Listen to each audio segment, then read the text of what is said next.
hayal edin. İngiltere'nin en asil ailelerinden birinde doğmuş, İngiltere sarayının en parlak yıldızı, kraliçesi olmak yerine halkın prensesi olmayı tercih etmiş güzeller güzeli bir kadın. Adı Lady Diana Frances Spencer, yani gönüllerin ve halkın prensesi Diana. 8. Althorp Kontu John Spencer'ın mahzun ve zarif kızı, İngiliz aristokrasisinin unutulmaz simgesi. Acılar, aşklar, mutluluklar, ihanetler, hayal kırıklığı ve trajik bir sonla biten bir yaşam öyküsünü izlemeye hazır mısınız? Efsane haber başlıyor. 1 Temmuz 1961 yılında kraliyet ailesinin de yazlık evi olan Sandringham yakınlarındaki Park House yeni doğmuş bir bebek sesiyle çınlar. Bu bebek John Spencer ve Frances Ruth Roche'un dördüncü çocuğudur ve bu sevimli bebeğin adını Diana Frances koyarlar. Diana çocukluğunda kardeşleri Sarah, Jane ve Charles ile oyunlar oynayarak ve köpeklerle koşuşturarak çocukluğunun en mutlu anlarını yaşar. Diana'nın babası John Spencer, geleneksel bir İngiliz aristokratıydı ve evlilikte katı bir disiplin uyguluyordu. Annesi Frances, eşinin otoriter ve soğuk tavırlarından dolayı mutsuzdur. Diana bu yıllarda sürekli anne ve babasının kavgalarına şahit olur ve koridorda oturup ağlayarak kavgaları dinler. Bu olaylar Diana'yı psikolojik olarak çok etkiler ve ileride ortaya çıkan birçok psikolojik nedenli rahatsızlığın da temelini oluşturur. Ona şefkat ile annesi gibi davranan tek kişi dadısı Mary Clark'tır. Diana'nın annesi Frances, 1966 yılında Peter Shand Kidd ile evlilik dışı bir ilişki yaşamaya başlar. 1967 yılında ise 4 çocuğunu bırakarak evi terk eder. Diana ve kardeşi Charles pencereden annelerinin bavullarla uzaklaşmasını izlerler. Diana çakıl taşlı yolda annesinin peşinden koşar ve gitmemesi için yalvarır ama annesi arkasına bile bakmaz. Diana o günü şöyle anlatır: "Annemin bizi terk edişini asla unutamadım. Kapıyı çarpışını hala duyabiliyorum. O gün kalbim bir daha onarılamayacak şekilde kırıldı." Diana o zaman 6 yaşındadır. Annesinin evden gitmesi Diana'da derin bir terk edilme travmasına yol açar. Babası John Spencer, Frances'in çocukları terk ettiğini öne sürerek tam velayeti alır ve 1969 yılında resmi olarak boşandıklarında Diana henüz 8 yaşındadır. Diana ile kardeşleri uzun yıllar annelerinden uzak büyürler. Diana bu dönemi en büyük travmam olarak nitelendirmiştir. Bir rivayete göre Diana 8 yaşındayken boşanma sonrası ilk Noel'de annesi Frances onları ziyarete gelir. Diana büyük bir heyecanla annesine koşar ve anne özlemiyle ona sarılmak ister. Fakat annesi Frances sinirlenir. "Artık bana anne deme, ben senin annen değilim," diyerek onu iter.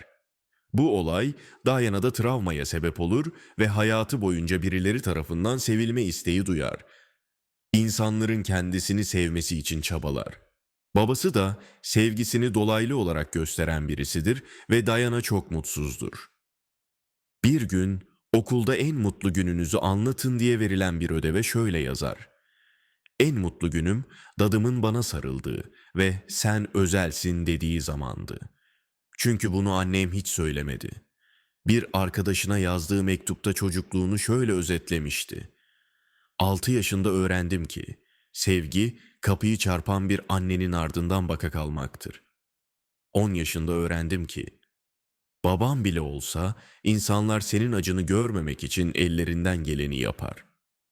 Bu sözler onun çocukluğunu anlatan en içten ve duygusal sözler. Sizce de öyle değil mi? Diana'nın annesi ve babası ayrıldıktan sonra babası başka bir kadınla görüşmeye başlar. Bu kadın ünlü aşk romanları yazarı Barbara Cartland'ın kızı Rain Dartmouth'tu.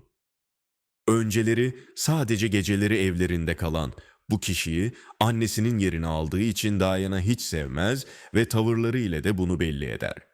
Babası onunla evlenince de isyanı daha da büyür ve bunu davranışlarına da yansıtmaktan çekinmez. Fakat çok sevdiği ve güvendiği babasının üvey annesiyle onun arasında çıkan olaylarda üvey annesinin yanında olması onu içten içe onarılamaz bir şekilde kırar. Bu olaylar yalnızlık hissini ve üzüntüsünü daha da körükler. Diana'nın kraliyet ailesiyle olan ilişkisi daha çocuk yaşlarda başlar. Evleri Park House, kraliçe 2. Elizabeth'in malikanesine bitişiktir. Bu yıllarda Diana çocukluk oyunlarını Prens Andrew ve Prens Edward ile oynardı. Kraliçeye Lilibet teyze diye hitap ederdi. Kaderin ilerleyen yıllarda geri dönülemez bir şekilde onlarla yollarını tekrar birleştireceğini o yıllarda tahmin bile edemezdi. Diana henüz 5 yaşındayken soylu ailelerin geleneksel uygulaması gereği eğitimine evde başlar. Anaokulu düzeyindeki bu eğitimi annesi Frances Spencer'ın da öğretmeni deneyimli bir mürebbiyeden alır. Bu eğitim temel sosyal becerileri ve nezaket kurallarını öğrenmesine yardımcı olur. 7 yaşında kardeşi Charles ile birlikte bir devlet ilkokuluna gider ve sonrasında 9 yaşında yatılı bir okul olan Riddlesworth Hall'da eğitimine devam eder. Diana burada piyano ve bale dersleri alır. Balerin olma hayali kurar. Ancak boyunun çok uzun olması ve yeterince zarif bulunmaması nedeniyle bu hayalinden vazgeçer. Diana 9 yaşında yatılı okula gönderildiğinde annesinin mektup yazmamasını bir kez daha terk edilmek olarak yorumlar ve üzüntüsü daha da artar. 12 yaşında soylu kızların prestijli okulu West Heath'e geçer. Akademik olarak çok başarılı olmasa da sosyal yönü güçlüdür. 1975'te babası 8. Spencer Kontu olur ve Diana da Lady unvanını alır. Bu sosyal statüsünü yükseltse de özgüveninin daha da zedelenmesine yol açar. 17 yaşındayken Fransızcasını geliştirmek ve sosyal becerilerini artırmak için İsviçre'de bir okula gönderilir. Fakat burada çok mutsuz bir deneyim yaşar. Okula uyum sağlayamaz ve kendisini çok yalnız hisseder. Okulu yarım bırakarak geri döner. 1979 yılında Diana Londra'ya yerleşir. Bir şeyler başarmak azmiyle kendi hoşlandığı türde mütevazi bir yaşam kurmaya çalışır. Bu prens Charles ile evlenmeden önceki dönemi kapsar. Babasından alacağı harçlık yerine kendi kazandığı parayı harcamayı tercih eder. Bu dönemde küçük bir apartman dairesine taşınır. Bu daireyi 2 genç kızla paylaşır. Knightsbridge'deki apartman dairesinin kirasını ödemek için çabalar. Londra'da arkadaşlarının çocuklarına bakıcılık yapar, ayrıca temizlik ve yemek pişirme gibi işlerde, part-time işlerde de çalışır. Bu sırada sosyal statüsünü ön plana çıkarmaz. Yaşadığı mütevazı ve sade yaşam tarzı, gelecekte İngiliz halkı ile kurduğu güçlü bağın temellerini atar. 1979'da Londra'da yaşayan Amerikalı Robertson ailesinin çocuklarına dadılık yaparken sıradan bir genç kız kimliğiyle orada çalışacak ve sosyal statüsünü gizleyecektir. Orada çalışmadığı diğer günlerde de bir çocuk kreşinde çalışır. Burada çalışırken çocukların günlük bakımı, oyun aktiviteleri ve temel ihtiyaçlarının karşılarken çok mutlu ve sade bir yaşam sürer. Ta ki İngiltere'nin gözde bekarı Prens Charles ile nişanlanana kadar. Nişanlandıktan sonra hiçbir şey eskisi gibi olmayacaktır. Charles'ın Spencer ailesiyle ilk bağlantısı Diana'nın ablası Sarah ile randevulaşmasıyla olur. Diana da çocukluğunda gizliden gizliye prenseslik hayalleri kuran bir çocuktur ve Charles onun ilgisini çeker. Şubat 1978'de Charles ve Sarah İsviçre'ye kayak yapmaya giderler ve burada bir fotoğrafçı tarafından yakalanırlar. İddiaya göre Sarah burada bir gazeteciye İngiltere kralı da olsa onunla evlenmeyeceğini söyler. Sarah'ın basına yaptığı bu açıklamadan dolayı üzgün olan Charles, kısa süre sonra ilişkilerini bitirir. Kader ağlarını örer ve Temmuz 1980, Charles ve Diana hafta sonu için ortak arkadaşları Philip de Pass'ın Sussex'teki aile evinde kalmaya davet edilirler. Diana orada Charles'ın babası gibi çok sevdiği büyük amcası Lord Mountbatten'ın yakın zamanda ölümü hakkında üzgün olduğunu söyler ve Charles'ın ilgisini çeker. Bu sırada Charles gözde bekardır fakat 30 yaşındadır. Kraliyette kraliçe başta olmak üzere herkes onun bir an önce kraliyete uygun birisiyle evlenip bir varis doğması yönünde teşvik ederler. Daha önceki yıllarda Charles kraliçeye aşık olduğu Camilla Parker Bowles ile evlenmek istediğini söylemiş fakat sosyal statüsünden dolayı kraliçeden onay alamadıkları için iki sevgili evlenememiştir. Bu sefer Diana ilgi alanına girer ve Eylül 1980'de Diana'yı kraliyet ailesinin İskoç Dağlık bölgesindeki özel mülkü Balmoral'da misafir eder. Kameralar onları ilk defa orada resimler. Böylece ilişkilerinin sırrı resmen ortaya çıkar ve Diana ilk defa paparazilerle tanışır. Diana bir prens ile birlikte olmanın getirdiği heyecanla ilk zamanlar çok mutludur ve Charles'a aşık olduğu her halinden bellidir. Peki Charles?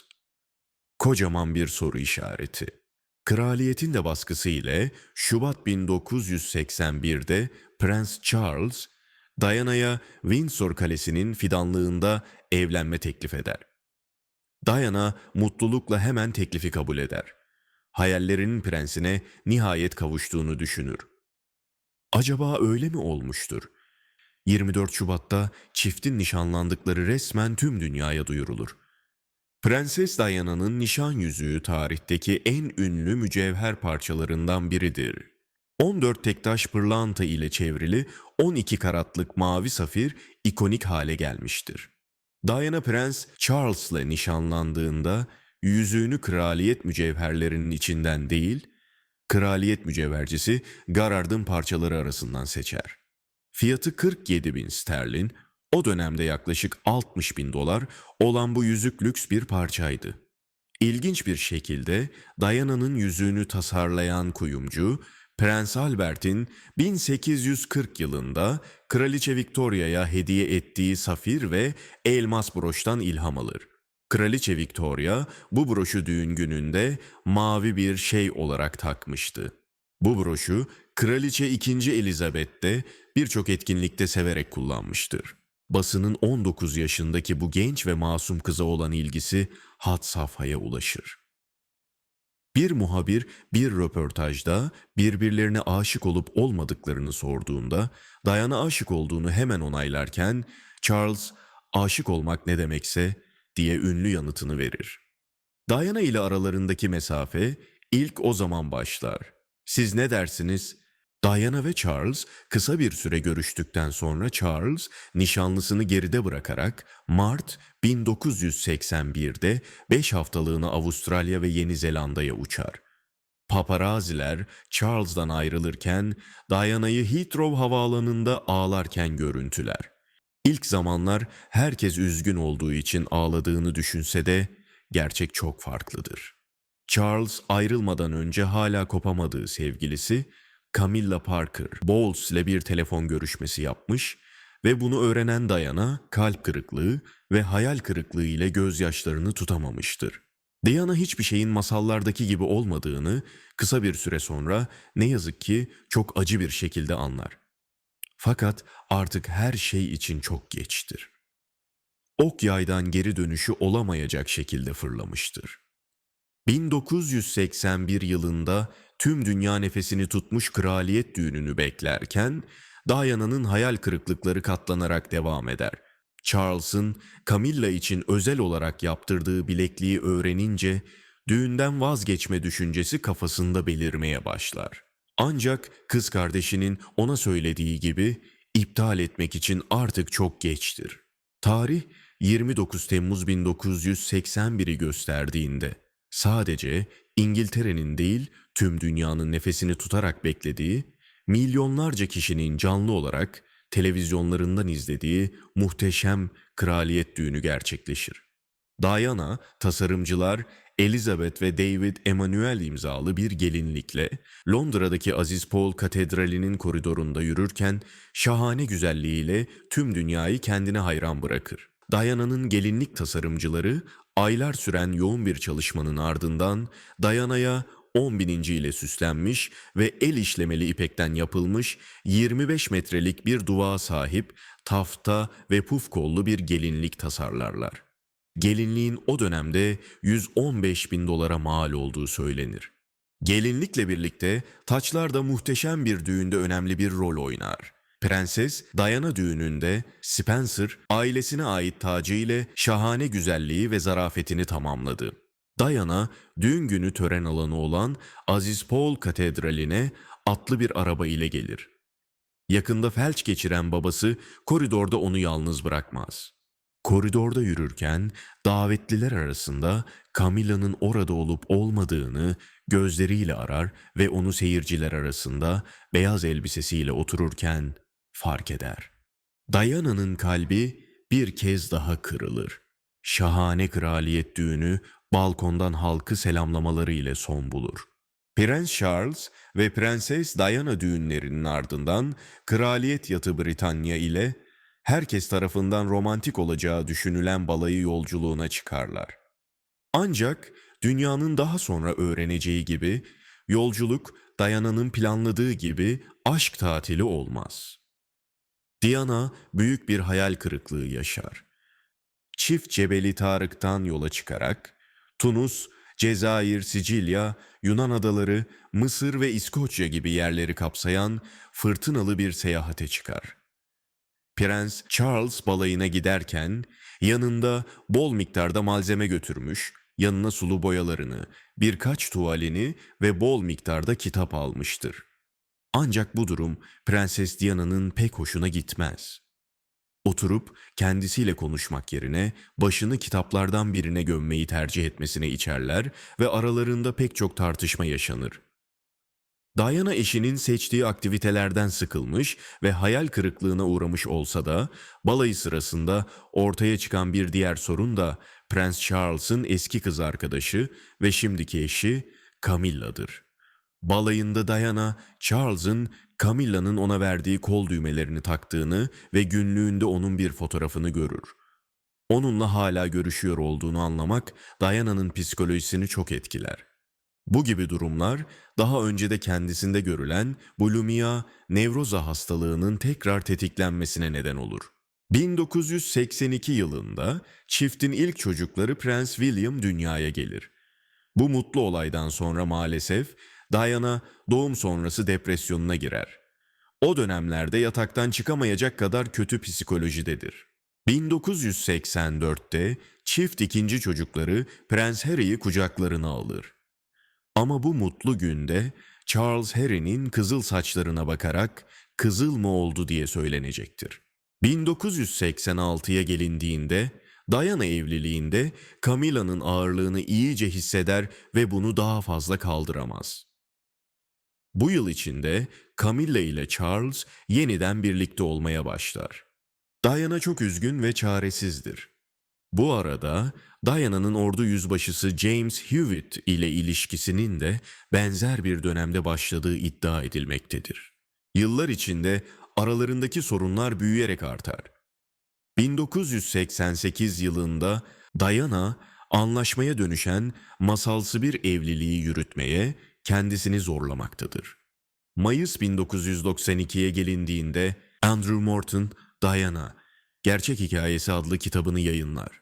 Kitapta Diana ve Charles'ın evliliklerinin çöküşünü, Charles'ın Camilla ile ilişkisini ve Diana'nın ruh sağlığı sorunları anlatılmaktadır.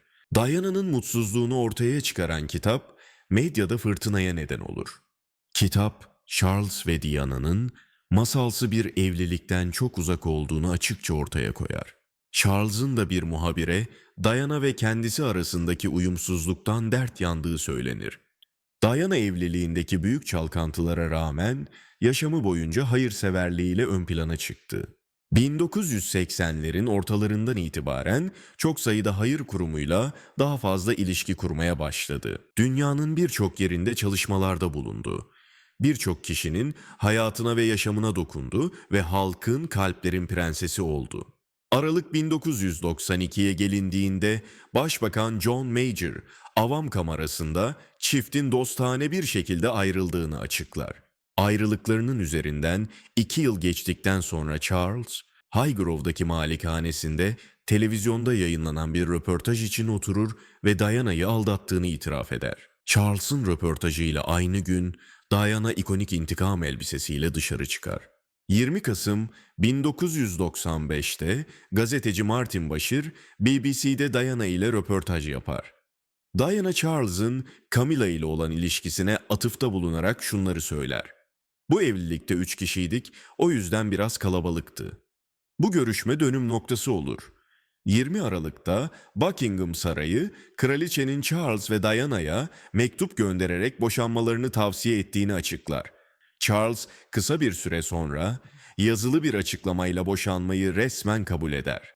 Diana 17 milyon sterlinlik toplu ödemenin yanı sıra yıllık 400 bin sterlinlik bir gelirin sahibi olur. Ekselansları unvanını kaybeder ve bunun yerine Diana Galler Prensesi unvanını alır. Boşandıktan sonra Diana, evliliklerinin ilk yılından beri Charles ile paylaştığı Kensington Sarayı'ndaki çift kişilik daireyi muhafaza eder. Daire, ertesi yıl ölümüne kadar evi olarak kalmıştır. Ayrıca evliliği sırasında aldığı mücevherlere erişimini devam ettirir. Diana, Prens Charles'tan boşandıktan sonra bile ikonik nişan yüzüğünü takmaya devam eder. Trajik ölümünün ardından yüzük, en büyük oğlu Prens William'a miras kaldı. Ve 2010 yılında Prens William, Kate Middleton'a evlenme teklif etmek için kullandı. Safir yüzük, o zamandan beri hem Diana'nın mirasının hem de Kate'in kraliyet ailesindeki yerinin bir sembolü haline geldi. Boşandıktan sonra Diana dünyayı dolaşarak yardım faaliyetlerine katılmaya devam eder. Diana bir gün arkadaşını ziyaret için gittiği kalp hastanesinde o güne kadar tanıştığı erkeklerden çok farklı bir erkekle karşılaşır. Bu kişi İngiliz-Pakistanlı kalp cerrahı Hasnat Khan'dır. Onun nazik ve güçlü kişiliği Diana'yı çok etkiler. Bahaneler uydurarak onu çok etkileyen bu doktorla tanışmak için hastaneye tekrar gider. Önceleri arkadaşlık olarak başlayan bu ilişkide Hasnat da ona karşı koyamaz ve 2 yıl süren ilişkilerinin temelleri bu şekilde atılır. Diana çok mutludur ve arkadaşlarına Hasnat'ı hayatının aşkı olarak tarif eder. Diana'nın Hasnat'ı Mr. Wonderful olarak tanımladığı söylenir. Hasnat, Diana için son derece özel birisidir. Ve Diana bu ilişkiyi gizlilik içinde yürütür. Diana, kendisini bu konuda sorgulayan basın mensuplarına bu ilişki konusunda yalan söyleyerek ilişkilerini basından gizler. Böylece Hasnat'ın çok önem verdiği sade özel yaşamı zedelenmez. Bu gizliliğin diğer bir sebebi de Hasnat'ın Diana'nın sahip olduğu şöhret dünyasına girmek istememesidir. Birlikte dışarı çıktıklarında sıradan insanlar gibi bir ilişki yaşamak için Diana'nın bazen siyah bir peruk ve koyu renk, güneş gözlükleriyle kendini gizlediği, Hasnat'ın Kensington Sarayı'na geldiği zamanlar ise arabanın içinde bir battaniye ile üstünü örterek gizlice geçiş yaptığı anlatılan hikayeler arasındadır. İlişkileri neredeyse 2 yıl sürer. Diana Hasnat'a o kadar aşıktır ki onunla evlenmeyi bile düşünür. Mayıs 1996'da Diana Hasnat'ın akrabası olan İmran Han'ın daveti üzerine Lahor'a gider ve Hasnat'ın ailesini gizlice ziyaret eder. Fakat Hasnat'ın ailesi geleneklerine çok düşkün bir ailedir. Diana, Hasnat'ın katı ve muhafazakar ailesinden maalesef onay alamaz. Sonrasında Diana'nın ilişkilerini tüm dünyaya açıklama konusunda Hasnat'a baskı yapması sonucunda da ikili 2 yıllık ilişkilerini sonlandırırlar. Bu ilişkiyi kimin bitirdiğine dair farklı açıklamalar yapılmıştır. Birçok yazar bunun sıradan bir kaçamak değil, gerçek bir aşk hikayesi olduğunu belirten yazılar yazmışlardır. Diana'nın Hasnat'la evlenmeyi ve bir kız çocuğunun olmasını çok istediğini belirtmişlerdir. Diana'nın eski bir çalışanı ise bu konudaki düşüncelerini şöyle belirtmiştir. Hayatının aşkı onunla birlikte ölen ve 30 gündür birlikte olduğu Dodi değil, Hasnat'tı. Bence kaza olmasaydı, Hasnat'la olan aşkını yeniden alevlendirirdi. Belki bu ilişki yine evliliğe gitmezdi Ama ona ve hayatına daha fazla mutluluk verebilirdi. Onlar ruh ikiziydi. Kim bilebilir? Kader işte böyle bir şey. Belki paralel evrenlerde bu mutlu aşk hikayesi devam etmekte. En azından ben öyle inanmak istiyorum diye kendi fikrimi de belirtmek isterim. Sizce de bu aşk nasıl sonlanmalıydı? Hasnat ile ayrılığından bir süre sonra Diana iş adamı Mohamed El Fayed'in oğlu Dodi El Fayed ile romantik görünen bir ilişki yaşamaya başlar. O yaz Diana Fayed'in ailesiyle birlikte Fransa'nın güneyine gitme davetini kabul eder. Mohamed Al Fayed bu tatil için 60 metrelik, milyonlarca sterlinlik bir yat satın alır. Daha sonra Diana'nın Fayed ile olan aşkının, hayatının gerçek aşkı olan Hasnat Kağan'ın aşkını alevlendirmek için bir oyun olduğu iddia edilmiştir.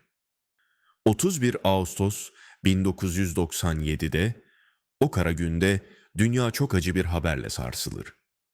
Televizyonlarının başında o haberi duyan milyonlarca kişi donup kalır, duyduklarına inanamaz ve gözyaşlarına boğulur. Diana'nın resmi olarak boşanmasından sadece bir yıl sonra Paris'teki Pont de l'Alma tünelinde şoförünün paparazzilerden kaçarken geçirdiği şüpheli bir trafik kazası sonucu aldığı ciddi yaralar nedeniyle hayatını kaybettiği haberi dalga dalga tüm dünyaya yayılır. Hiç kimse bu iyi kalpli, kalplerin prensesinin öldüğüne inanamaz. Buckingham sarayının önüne sevenleri gözyaşları içinde son görevlerini yerine getirmek için ellerinde çiçeklerle koşarlar. Kazada aynı zamanda arkadaşı Dodi El Fayed ve Hotel Ritz Paris'in güvenlik müdürü olan şoförleri Henry Paul da hayatını kaybeder. Bugün bile hala komplo teorileri devam etmektedir ve Diana'nın geçirdiği kaza ve ölümü hakkında şüpheler tam olarak aydınlatılamamıştır. Kazanın olduğu gece, arabanın geçtiği saatlerde yol üzerindeki 11 tane kameranın devre dışı bırakılması hala bir soru işaretidir. Siz ne düşünüyorsunuz? Diana bir cinayete mi kurban gitti? Yoksa ölümünün nedeni basit bir kaza mıydı? Televizyonda yayınlanan cenaze töreni 200'den fazla ülkede 2,5 milyar kişi tarafından gözyaşları içinde izlendi. Biricik oğulları Prens William ve Prens Harry, annelerinin cenazesini dayıları Charles Spencer, babaları Prens Charles ve dedeleri Prens Philip ile birlikte büyük bir şok ve üzüntü ile takip ettiler. Hasnat Khan da Diana'nın Westminster Abbey'deki cenaze törenine katıldı. Diana'nın ölümüyle birlikte derin bir sessizliğe gömüldü. Gazetelerin ve yayıncıların yoğun baskısına rağmen bu özel hikayeyi kimseyle paylaşmayı tercih etmedi. Bugün de hatırlanan zarafeti, yardımseverliği, iyi kalpliliği ve hassas kalbiyle Diana, halkın prensesi olarak kalplerde yaşamaya devam ediyor ve yaşamaya devam edecek sonsuza kadar.